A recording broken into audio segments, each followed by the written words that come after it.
Kamusta mga tol? Ngayong araw andito tayo sa Suzuki World Cabanatuan dito sa Daan Sarile, Cabanatuan City at nasa harapan natin ngayon itong Suzuki Bergman Street 125EX. So bali i-update ko lang kayo dito sa Suzuki Bergman Street 125EX. So bali ito nga pala yung pinaka-affordable na maxi scooter na mabibili natin sa market. Kung pinapanood mo ngayon itong video na to at nagbabalak kang maglabas ng Suzuki Bergman Street 125EX and kung wala ka pang idea kung ano ba yung kayang i-offer nito, so panoorin mo tong video na to hanggang dulo. Bali sa video na to alamin natin yung specs and features and syempre alamin din natin kung magkano na ba yung presyo nito ngayon. Sa dami mga tol ng pagpipilian nating motor ngayon lalo na sa mga scooter category o maxi scooter. Isa na rito ang Bergman Street 125 sa mga may compact design at syempre loaded din pagdating sa mga features o advanced features. At masasabi kong talagang isa rin to sa mga sulit na scooter na pwede nating mabili ngayon. Dahil bukod sa pwede itong gamitin pang service araw-araw, pwede rin talaga itong pang long ride. And para sa akin, kaya rin naman ito maipagsabayan sa mga nangungunang maxi scooter dyan. Dahil meron din naman itong premium and elegant looks. At bukod sa mga kayang i-offer nito ng mga advanced features and sa looks niya, talagang affordable yung presyo nito. So mabibili nga natin to sa halagang 94,900 pesos. At kung installment basis naman ang balak nyo, meron itong minimum down payment na 7,800. At ang monthly naman ito for 36 months ay 4,764 pesos. As a Suzuki brand na scooter or maxi scooter looks, talagang sulit ka na sa presyo nito. So mula dito sa front end natin, dito talaga natin makikita yung pagka premium and elegant looks niya. Tapos meron pa siya dyan garnish na chrome finish. Then meron siyang wind visor dyan na naka body mounted, so hindi siya adjustable.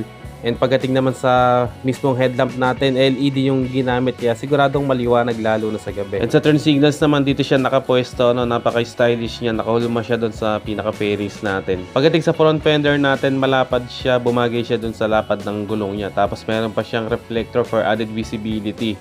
Then sa suspension naman naka-telescopic fork tayo. Then sa brakes, naka-disc brake with single piston caliper. At ang maganda rito, equip ito ng combined brake system. So ito yung kapag nag-brake tayo sa rear brake, sasabay yung front brakes ng mga 30%. At sa gulong naman, naka-tubeless tire na to, tapos may sukat itong 90/90 rim 12. And napaka-premium din ng wheels natin, meron siyang metallic brown na kulay. Pagdating naman dito sa likod, very compact ng design niya, wala tayong makikita ritong nakalawit na turn signals dahil magkakasama na yun, kumbaga naka-integrated na. So LED yung ginamit dun sa pinaka-brake light natin, tapos bulb type naman dun sa turn signals. Sa suspension, naka-single shock absorber lang tayo dito, tapos sa brakes naman niya naka-drum brake. And yung sukat naman ng gulong natin dito, parehas lang sa front tire, na may sukat na 90/90 rim 12. Ang maganda nga dyan, naka-tubeless na. Pagdating naman mga tol dito sa meter panel natin, naka-fully digital meter panel na tayo dito, and very compact din ng design niya, and talagang kumpleto yung mga info na makikita natin dyan. Tulad ng speedometer, odometer, trip meter, tapos malalaman din natin dito yung average fuel consumption and yung fuel gauge niya. Tapos syempre meron din siya mga light indicators. Sa mga switch naman sa handlebar dito sa kanan, meron tayo ditong engine kill switch, yung electric push start natin at yung switch para dun sa auto stop start. And dito naman sa kabila yung high and low beam turn signals at yung busina.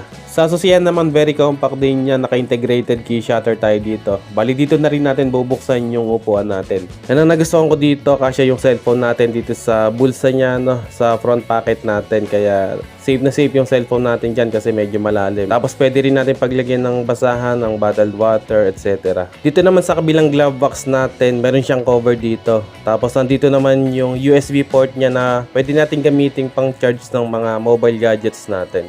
Ang maganda rito, ready na siya, hindi na natin kailangan bumili ng USB port. And ang pinaka nagustuhan ko dito, meron pa siyang cover.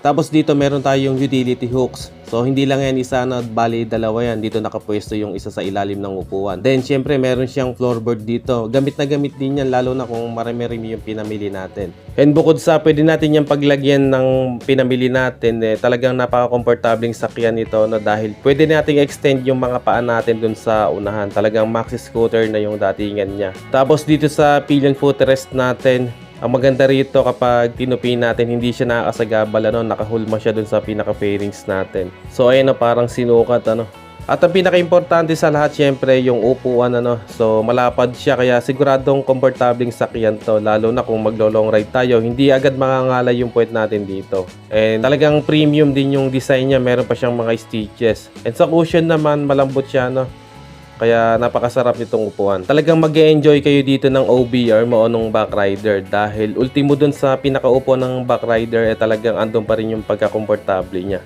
And sa ilalim naman mga tol ng upuan nito, meron tayong spacious underseat compartment I think kasya dito yung half face helmet So ayan, maluwang siya Tapos sa tabi nito yung fuel tank natin na may sukat na 5.5 liters fuel tank capacity. Pagdating naman mga tol sa makina niya, gumagamit ito ng 124cc air-cooled 4-stroke single cylinder, single overhead cam 2-valve fuel injected engine. At equipped na nga rin ito ng SEP or yung tinatawag na Suzuki Eco Performance Alpha. So ito yung parang pinaka nag-optimize ng makina para sa mas magandang engine performance. Pagdating naman sa max power output, meron itong 6.4 kW at 7,000 RPM at max torque na 10.2 Nm at 5,000 RPM. Pagdating naman sa fuel mileage, kaya nitong umabot ng 56.8 km per liter. So napakatipid nito mga tol, talagang bagay na bagay pang daily driven. At equipped na rin ito ng auto stop start. So ito yung kapag huminto tayo usually sa traffic light, mamamatay yung makina niya. Then after ilang segundo, mga 3 seconds, pihitin lang natin yung silinyador at aandar na ulit yung makina niya. Naka-silent start na rin to mga tol. Kapag in-start natin yung makina niya, wala tayong maririnig na friction ng starter. At ang nagustuhan ko rin dito, meron siyang kickstarter para kung sakaling magloko yung battery natin or yung electric push start, mapapaandar pa rin natin siya. Tapos sa side stand naman, kapag naka-engage yan, hindi siya kailangan itataas natin for safety purposes na din. Pagdating naman sa seat height nito mga tol, hindi siya ganun kataas, saktong-sakto lang sa ating mga Pinoy So may sukat itong 780mm tapos yung ground clearance niya ay 160mm. And pagdating naman sa bigat nito, may timbang itong 112 kg.